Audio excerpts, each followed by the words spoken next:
Halo, salam sejahtera bagi kita semua. Perkenalkan, nama saya Rafial dari jurusan Ilmu Aktuaria 2020. Pada kesempatan ini, kami dari kelompok 2, Analisis 1, kelas D, akan memaparkan materi pada subbab 5.1 yang membahas tentang fungsi kontinu. Berikut anggota dari kelompok kami. Mari kita beralih menuju pendahuluan materi. Pada subbab ini akan dibahas fungsi yang kontinu pada suatu titik atau pada suatu interval. Konsep kekontinuan suatu fungsi adalah salah satu konsep penting dalam analisis matematika dan banyak digunakan pada bab-bab selanjutnya. Subbab 5.1 sangat similar dengan subbab 4.1 karena kekontinuan suatu fungsi pada suatu titik C erat kaitannya dengan limit fungsi tersebut pada titik C. Beberapa teorema dan contoh pada subbab ini akan dirujuk ke subbab 4.1. Berikutnya mari kita amati definisi 5.1.1 berikut. Misalkan, himpunan A subset himpunan real, dan F adalah fungsi yang memetakan himpunan A ke himpunan real. Misalkan pula, titik C adalah elemen dari himpunan A yang tidak harus titik cluster. Fungsi F dikatakan kontinu pada C jika untuk sembarang epsilon yang positif terdapat delta positif, sedemikian sehingga jika X berada di A dengan jarak X dengan C kurang dari delta, maka jarak Fx dengan Fc kurang dari epsilon. Jika F tidak kontinu di C, dikatakan F diskontinu pada C. Yang menjadi catatan, jika dibandingkan dengan definisi 4.1.4 terkait limit dari F pada C, suatu fungsi yang kontinu pada suatu titik C dapat dinyatakan dalam notasi limit sebagai berikut. Limit Fx sama dengan Fc untuk X mendekati C. Karena, jika kita amati kembali definisinya, mulanya kita menggunakan term L pada definisi 4.1.4 di sini. Namun, sekarang kita menggunakan term Fc pada konsep fungsi kontinu. Ilustrasi geometris dari limit Fx sama dengan Fc untuk X mendekati C similar dengan ilustrasi geometris dari limit Fx sama dengan L untuk X mendekati C. Perbedaannya adalah nilai fungsi F pada C ada, dan yang semula 0 kurang dari mutlak X kurang C kurang dari delta, diganti dengan mutlak X kurang C kurang dari delta. Karena mulanya dalam konsep limit digunakan nilai X yang tidak sama dengan C. Pada konsep kekontinuan, boleh jadi X-nya sama dengan C, sehingga jarak X dengan C bernilai 0. Berikutnya mari kita analisa arti geometris dari definisi 5.1.1. Jika kita mengatakan bahwa limit Fx sama dengan Fc untuk X mendekati C, maka untuk sembarang epsilon yang positif, ada delta positif yang bergantung pada epsilon. Pada gambar ini, terdapat dua delta, di mana delta kiri lebih besar dari delta kanan.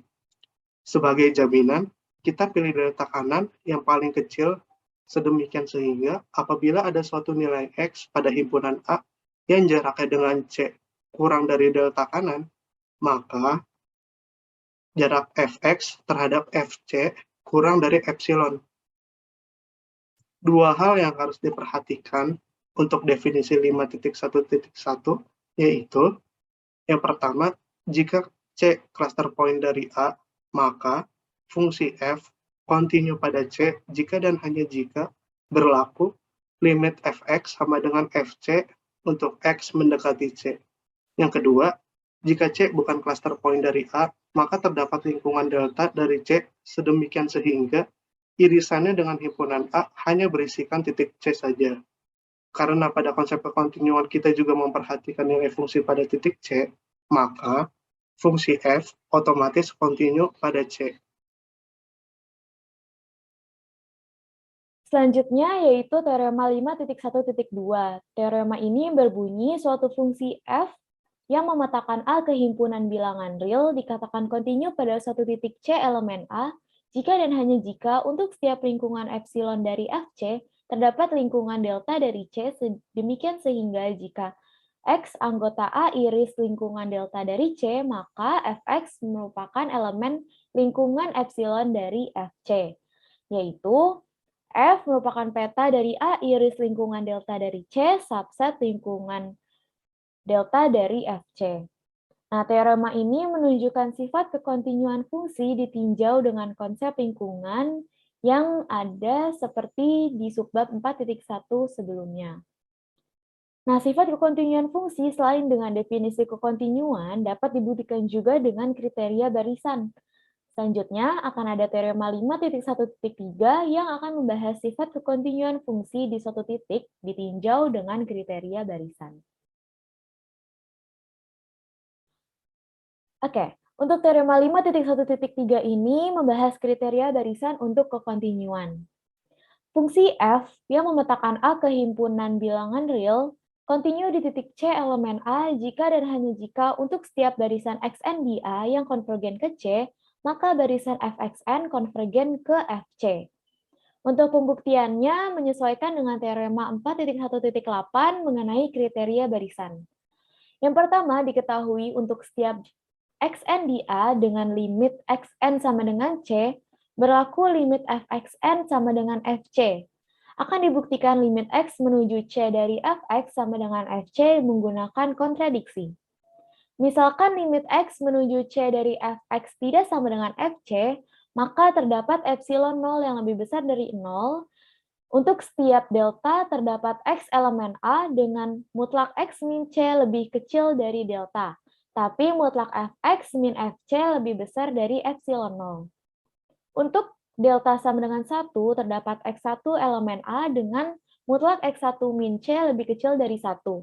Tapi mutlak fx1 min fc lebih besar dari epsilon 0. Kemudian untuk delta sama dengan setengah, terdapat x2 elemen A dengan mutlak x2 min C lebih kecil dari setengah. Tapi mutlak fx2 kurang fc lebih besar dari epsilon 0.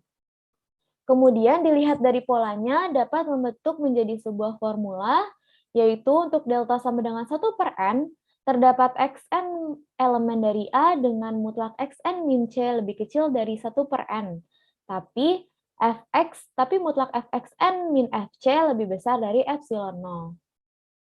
Sehingga dapat disimpulkan, terdapat barisan xn di A dengan limit xn sama dengan C, tapi mutlak fx min fc lebih besar dari epsilon 0, maka terdapat kontradiksi dengan premis. Sehingga haruslah limit x menuju C dari fx sama dengan fc. Kemudian untuk pembuktian yang kedua, diketahui limit x menuju C dari fx sama dengan fc dan xn adalah barisan di A dengan limit xn sama dengan C, akan dibuktikan limit fxn sama dengan fc. Karena limit x menuju C dari fx sama dengan fc, maka untuk setiap epsilon lebih besar dari 0, terdapat delta epsilon lebih besar dari 0, sedemikian sehingga untuk setiap x elemen A dengan mutlak x min C lebih kecil dari delta berlaku mutlak fx min fc lebih kecil dari epsilon. Untuk delta yang dipilih, karena limit xn sama dengan C, maka terdapat k delta epsilon, elemen dari himpunan bilangan asli, sedemikian sehingga untuk n lebih besar dari k berlaku mutlak xn min C lebih kecil dari delta, sehingga diperoleh untuk mutlak xn min C lebih kecil dari delta.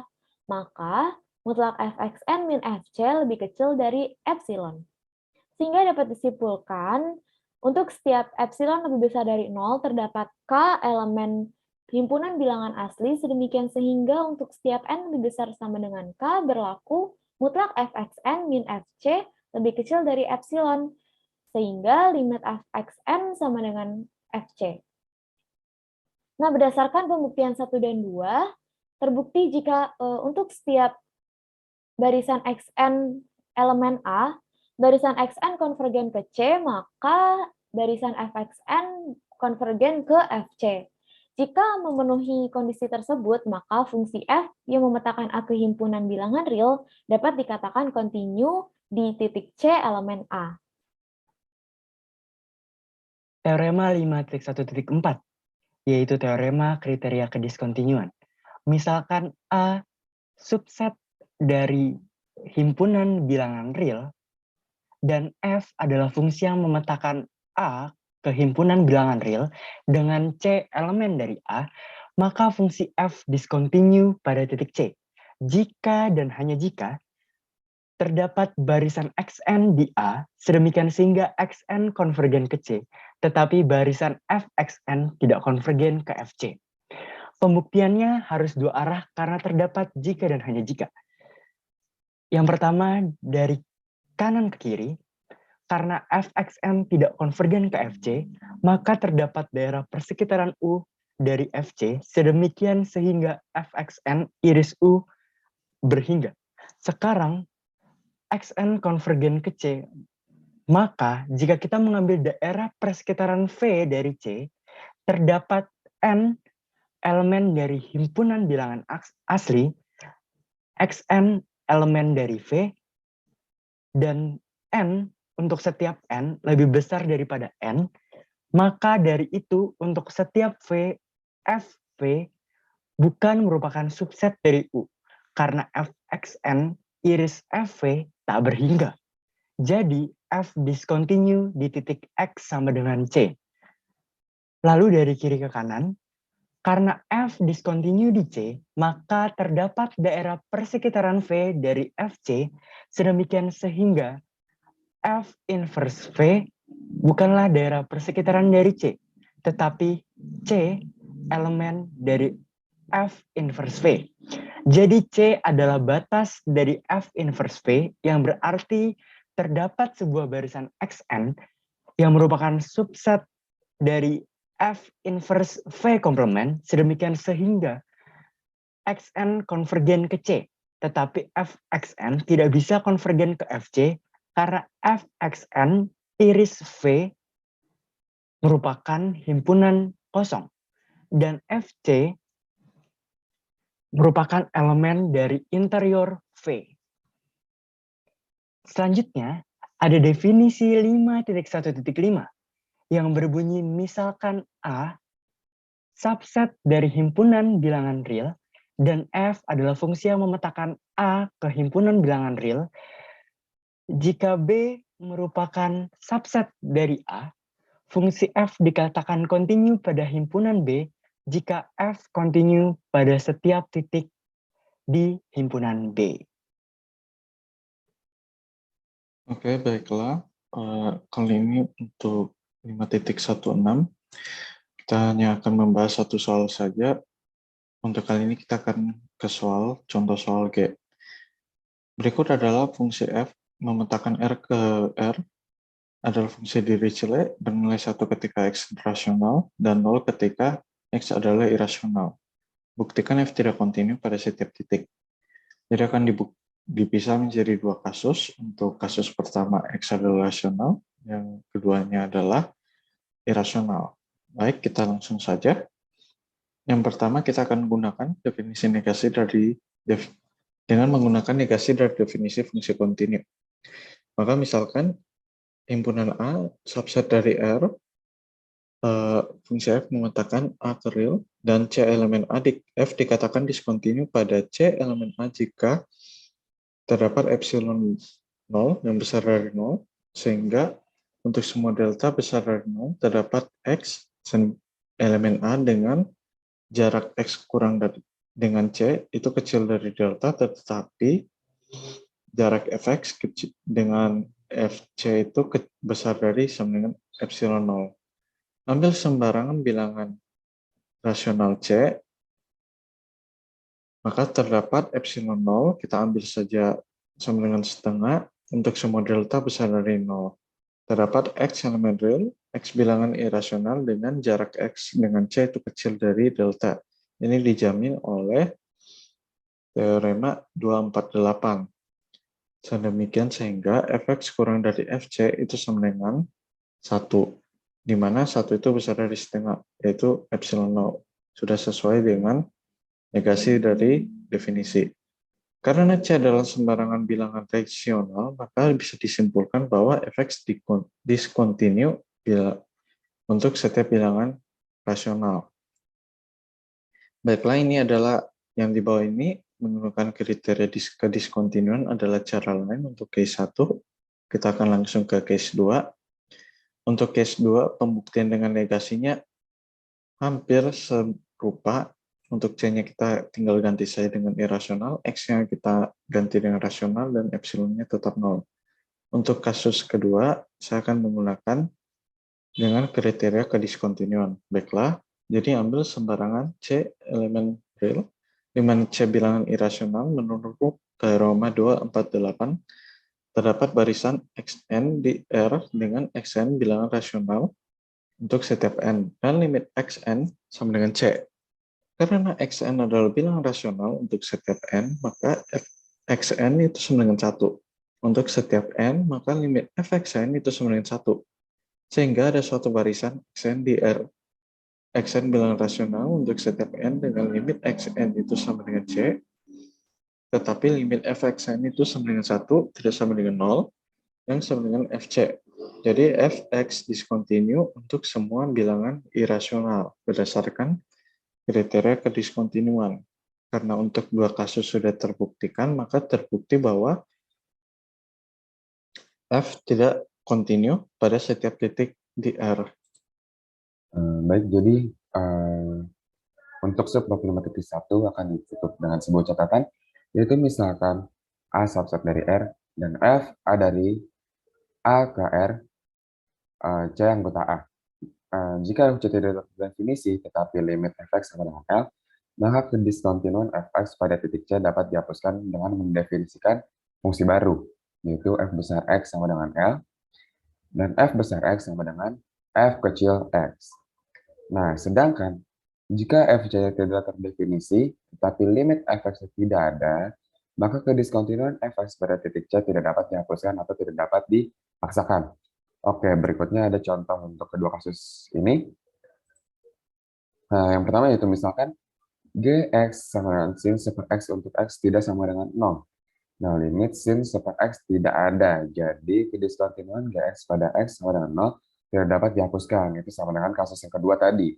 Nah, yang B, misalkan fx sama dengan x sin super x. Untuk x tidak sama dengan 0, lim x sin super x sama dengan 0, maka kediskontinuan fx pada x sama dengan 0 dapat dihapuskan dengan mendefinisikan dua fungsi baru, yaitu f besar x sama dengan 0 dan f besar x sama dengan x sin super x, yaitu limitnya.